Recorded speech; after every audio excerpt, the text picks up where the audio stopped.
మంచిది ప్రియులారా, దేవుని వాక్యంలోకి వెళ్దాము.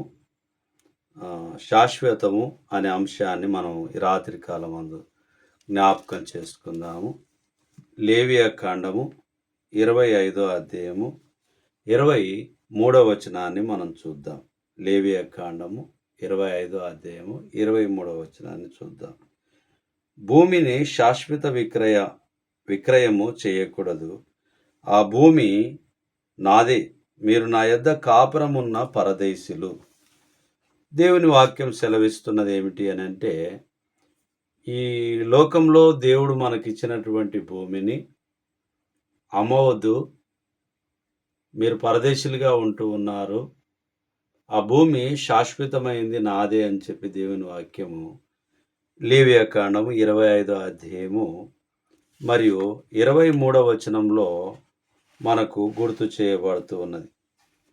అలాగున్నే ద్వితీయోపదేశ కాండము 32వ అధ్యాయము 42వ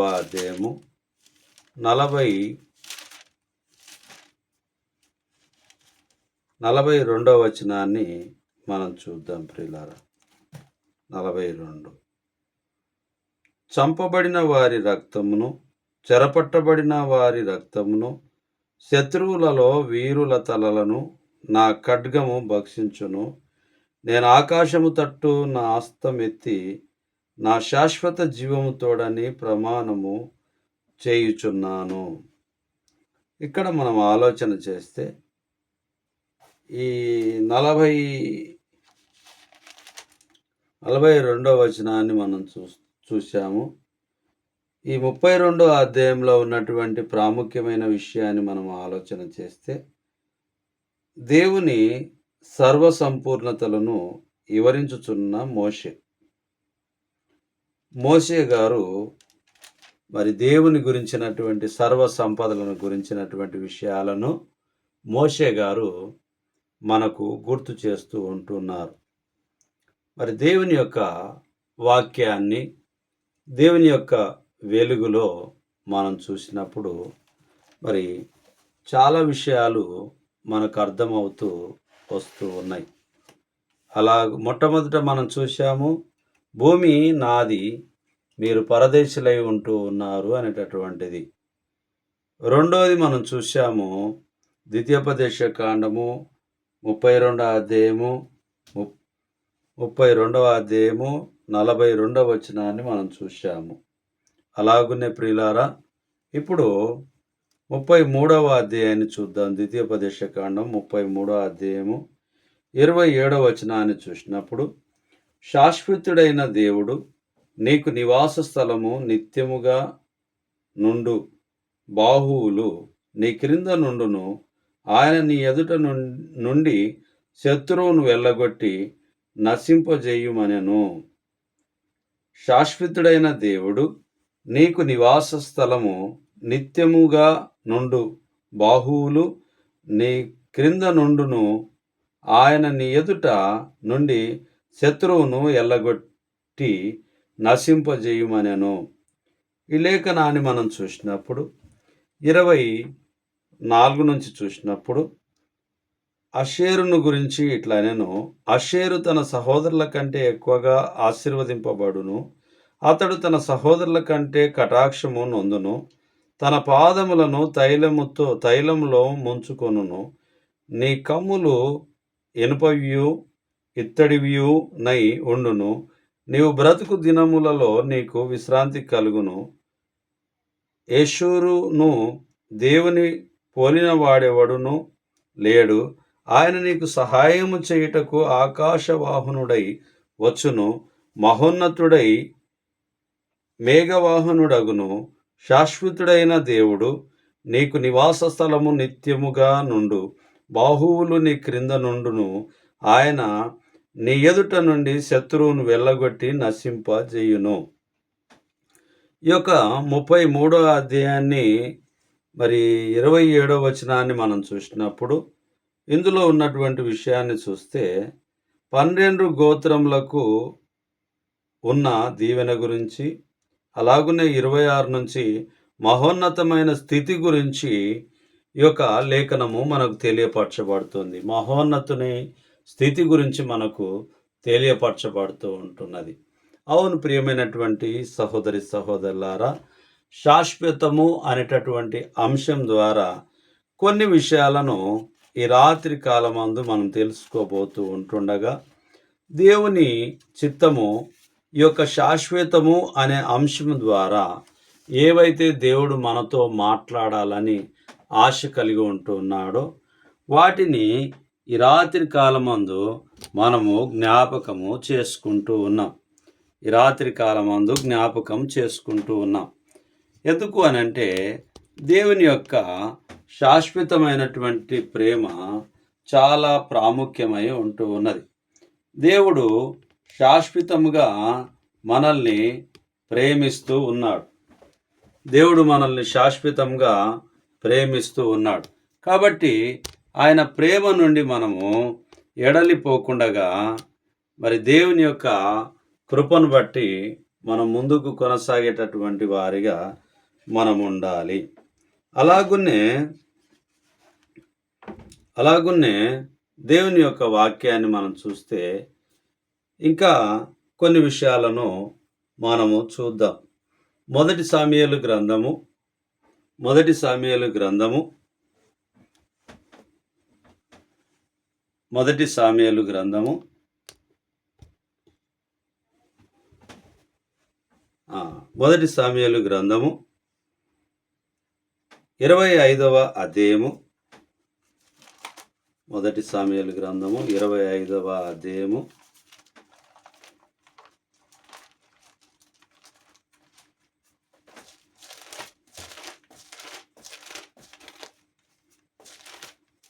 25వ అధ్యాయము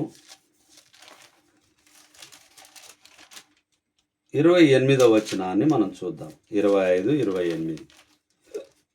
25వ అధ్యాయము 28వ వచనాన్ని మనం చూసినప్పుడు, నీ దాసురాలనైనా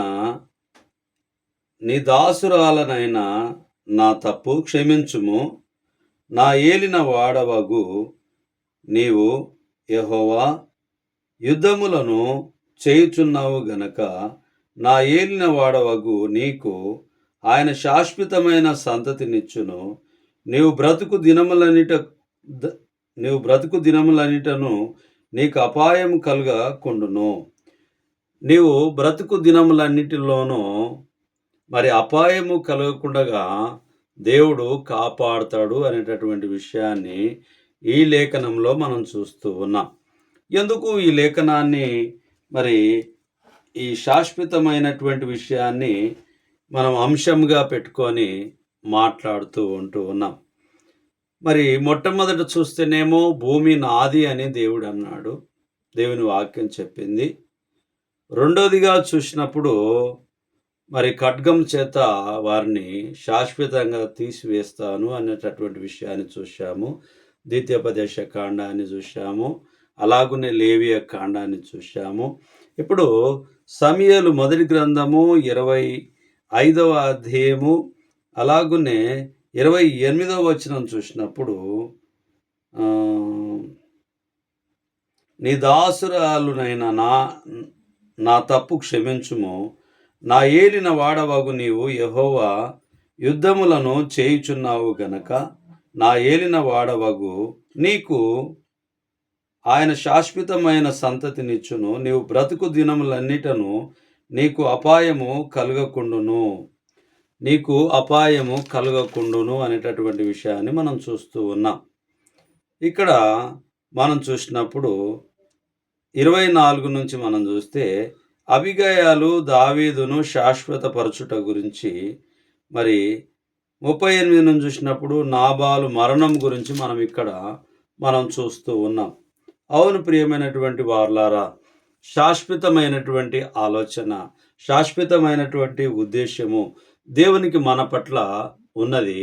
మనము దేవుని పట్ల సరైనటువంటి క్రమంలో, సరైనటువంటి ఆలోచనలో, సరైనటువంటి ఉద్దేశంలో, సరైనటువంటి ఆజ్ఞాక్రమాన్ని మనం పాటించకుండా మనకు ఇష్టం వచ్చినటువంటి మార్గంలో, మనకు ఇష్టం వచ్చినటువంటి స్థితిలో మనం బ్రతకాలనేటటువంటి ప్రయత్నాన్ని మనం కొనసాగిస్తూ ఉన్నాం.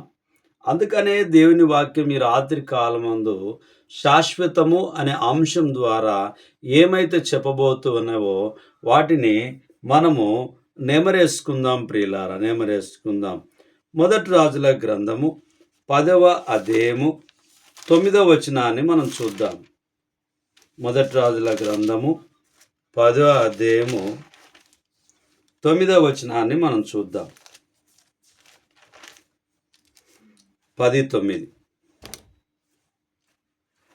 ఈ 10:9లో ఏముందో మనం చూద్దాం ప్రియులారా.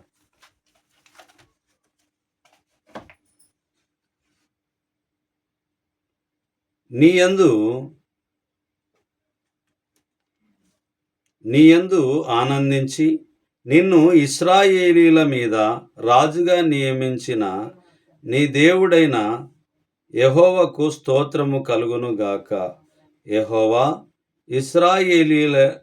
ఇశ్రాయేలీలందు శాశ్వత ప్రేమ ఉంచెను గనక నీతి న్యాయములను అనుసరించి రాజ్య కార్యములను జరిగించుటకు ఆయన నిన్ను నియమించెను అనేను. ఎవరిని నియమించి ఉంటున్నారు?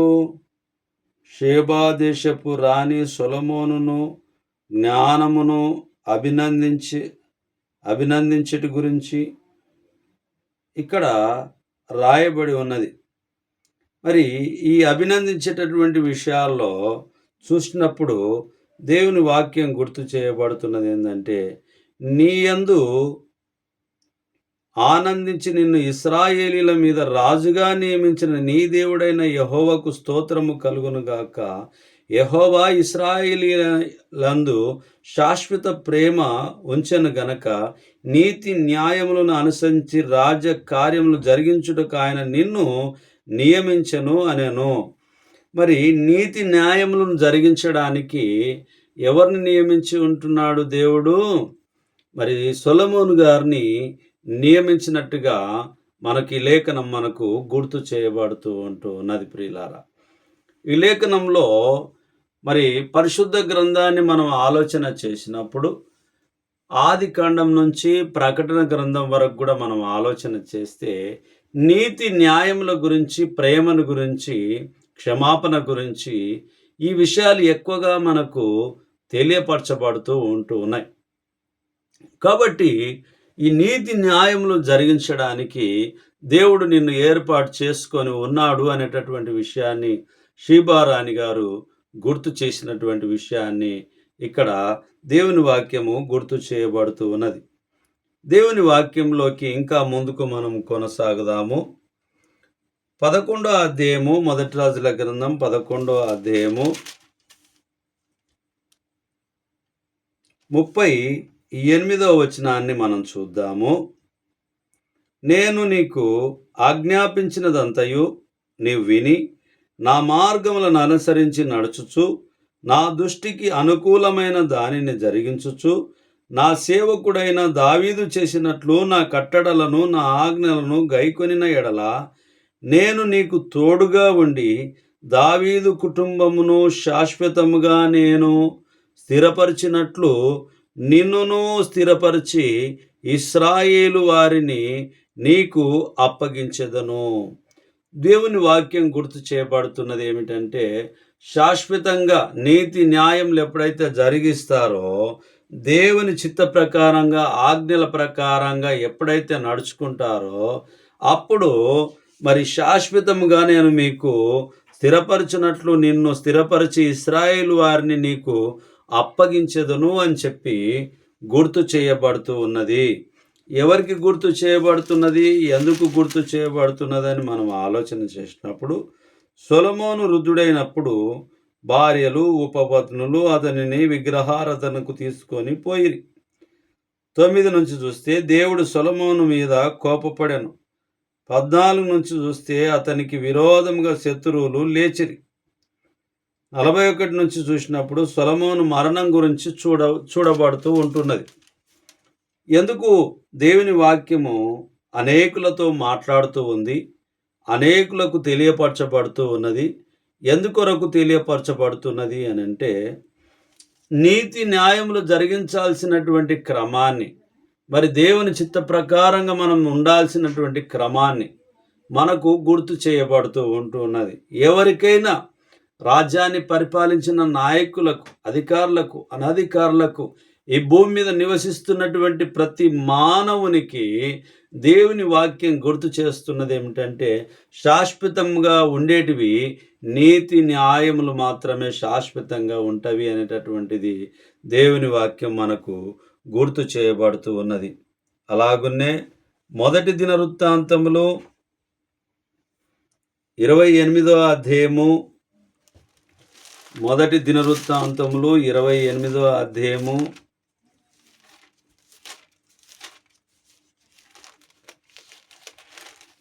28వ అధ్యాయము 8వ వచనాన్ని మనం చూసినప్పుడు, కాబట్టి మీరు ఈ మంచి దేశమును స్వాస్థ్యముగా అనుభవించి మీ తరువాత మీ సంతతి వారికి శాశ్వత స్వాస్థ్యముగా దానిని అప్పగించున్నట్లు మీ దేవుడైన యెహోవా మీకిచ్చిన ఆజ్ఞలన్నీ ఎట్టివో తెలుసుకొని వాటిని గైకొనుడి అని యెహోవా సమాజమునకు చేరిన ఇశ్రాయేలీయులందరూ చూచుచుండగాను మన దేవుడు ఆలకించుచుండగాను నేను మిమ్మును హెచ్చరిక చేయుచున్నాను.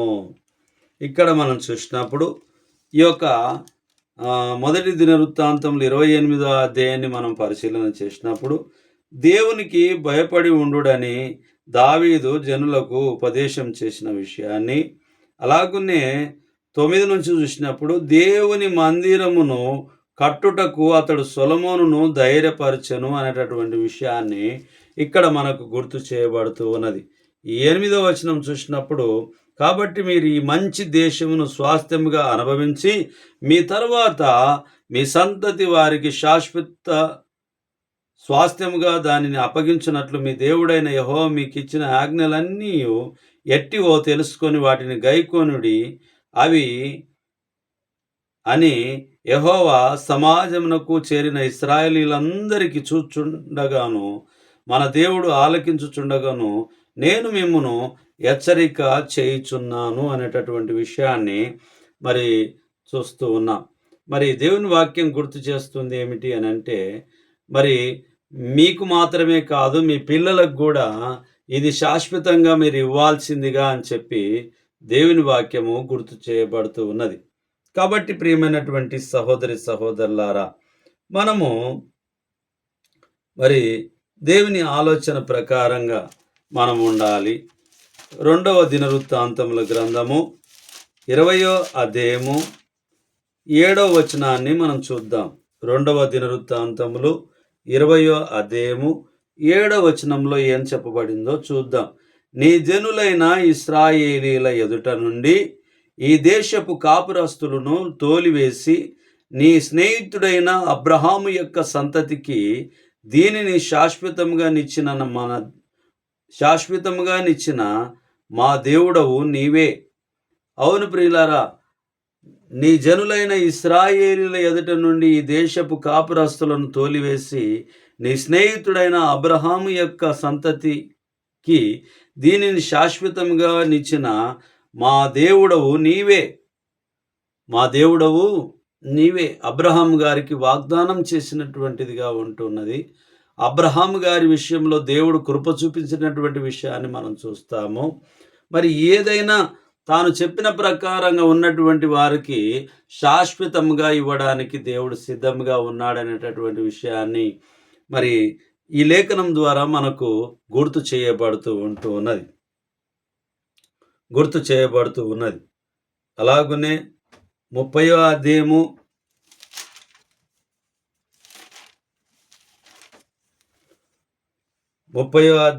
8వ వచనాన్ని చూద్దాం.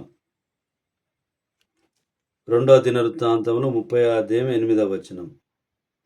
మీ పితరుల వలె మీరు అవిధేయులు కాక యెహోవాకు లోబడి ఆయన శాశ్వతంగా పరిశుద్ధపరిచిన ఆయన పరిశుద్ధ మందిరంలో ప్రవేశించి మీ దేవుడైన యెహోవా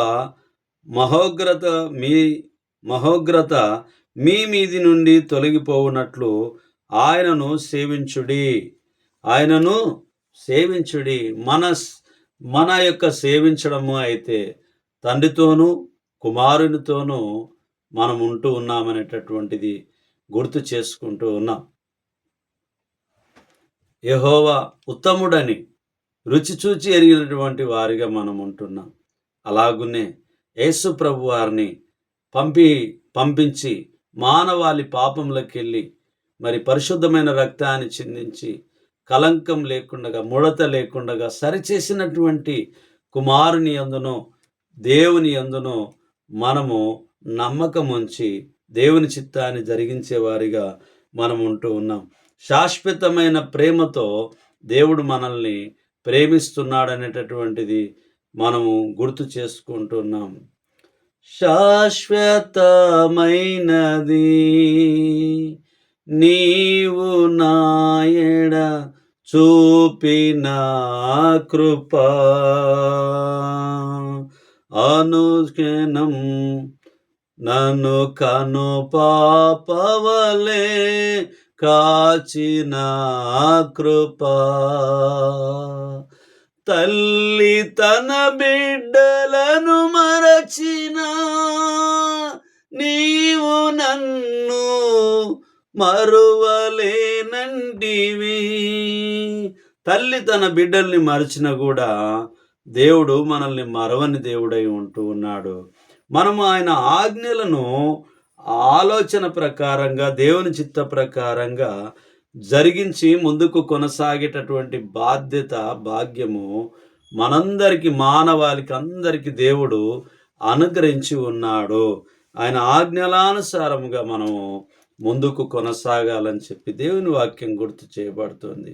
చిన్ని ప్రార్థన చేసుకొని మళ్ళీ రెండో భాగంలోకి శాశ్వతము అనేటటువంటి అంశం ద్వారా ఇది ఒక్కొక్క భాగానికి 20 నిమిషాలు పైబడుతూ ఉంటున్నది. మరి ఎక్కువ సమయము అట్లా కంటిన్యూ చేయకుండా మళ్ళీ మధ్యలో వాటిని ఆపివేసి రెండవ భాగముగా దాన్ని కొనసాగింపు జరిగిస్తూ ఉంటున్నాం. చిన్ని ప్రార్థన. కనికర సంపన్నుడా, దయగలన తండ్రి, మీ పరిశుద్ధమైన నామాన్ని బట్టి మీకు వందనాలు. ఈ రాత్రి కాలమందు మీ మాటలు శాశ్వతము అనే అంశం ద్వారా మేము నేర్చుకొనిచుండగా మా జీవితంలో మీరు ఏం మాట్లాడబోతున్నారో, మా జీవితానికి ఏం అర్థం చేయించబోతున్నారో నాయనా మీ చిత్త ప్రకారంగా మమ్మల్ని నడిపించమని ప్రార్థిస్తూ ఉన్నాం. ప్రతి ఒక్కరిలో అవసరతలో మీ సన్నిధి ముందుంచి మీ చిత్తాన్ని మా పట్ల నెరవేర్చమని, నీతి న్యాయములు జరిగించమని మీరు సొలొమోను గారికి జ్ఞాపకం చేసినట్టుగా మా జీవితంలో కూడా నీతి న్యాయములను జరిగించి ముందుకు కొనసాగడానికి సహాయం చేయమని, వాక్యాన్ని వీక్షిస్తున్న మా ప్రియులందరి కుటుంబాలను దీవించి ఆశీర్వదించమని ఈ మనవులు నజరేయుడైన యేసుక్రీస్తు అతి పరిశుద్ధమైన నామంలో బ్రతిమాలి అడిగి వేడుకొని ప్రార్థించుచున్నాము తండ్రి. ఆమేన్. ఆమేన్. అందరికి ప్రభు నామమున వందనాలు.